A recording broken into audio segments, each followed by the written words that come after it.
first and foremost, the day is for the Lord, huh?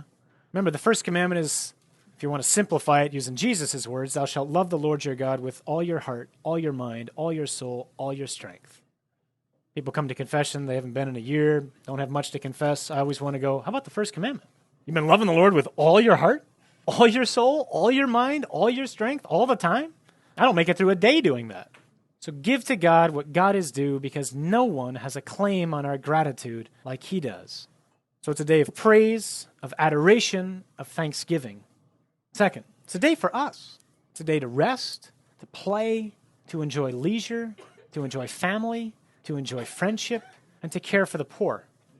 Some issues that are probably worth making sure we can clear up. It is a grave sin to miss Mass on Sunday. Loud and clear. It is a grave sin to miss Mass on Sunday. I didn't say it was a mortal sin, because I can't answer for the other two requirements. Mortal sin has 3 conditions, huh? It's got to be grave, I had to know it, and I had to freely do it. Therefore, if I miss Mass on Sunday because I'm sick, not a mortal sin, huh?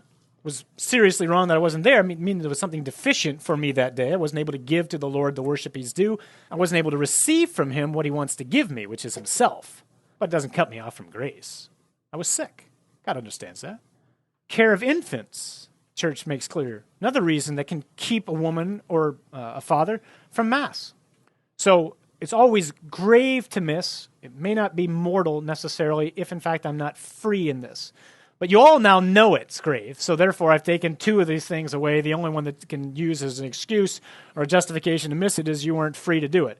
It's wrong, and you know it's wrong now. Now the question is whether or not you'll do it. He shattered my ignorance. I'm shattering yours, all right? And why? Again, it's worth reminding ourselves, we don't go to church as Catholics so much of because what we want to give God, although that's certainly an important element. We go to church because of what God wants to give us. And what does he want to give us? He wants to give us himself. How does he do that? He does that precisely by the Eucharist, where we become one flesh with God. A young girl came to see me one time. She was evangelical, and I don't know if she was doubting my salvation or what, and she asked me, do you have a personal relationship with Jesus? And I said, well, I put his flesh into my mouth every morning. And she just went, and she had no idea what to do with that. I said, I think that's pretty personal. Drink his blood every day. So I go to Mass, huh? We all go to Mass, at least we should be going to Mass, aware that the Lord wants to give us something. That's why I think it's always worth remembering when we come forward for communion that this isn't some static interaction that's going on, as if to say that it's just me coming up to get something and then I go back to my pew. No, there's someone up there waiting for me.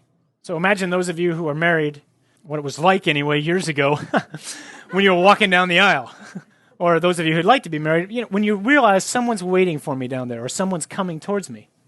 It's a helpful analogy to understand what's supposed to be going through us when we come to communion. Someone is waiting to give themselves personally to me in a remarkably intimate fashion. He wants to join my life to his so that everything he is can be in me, so that I can have freedom and life and joy and happiness and all the things that I crave and that he put within me that I hunger for. So remember that when you come forward.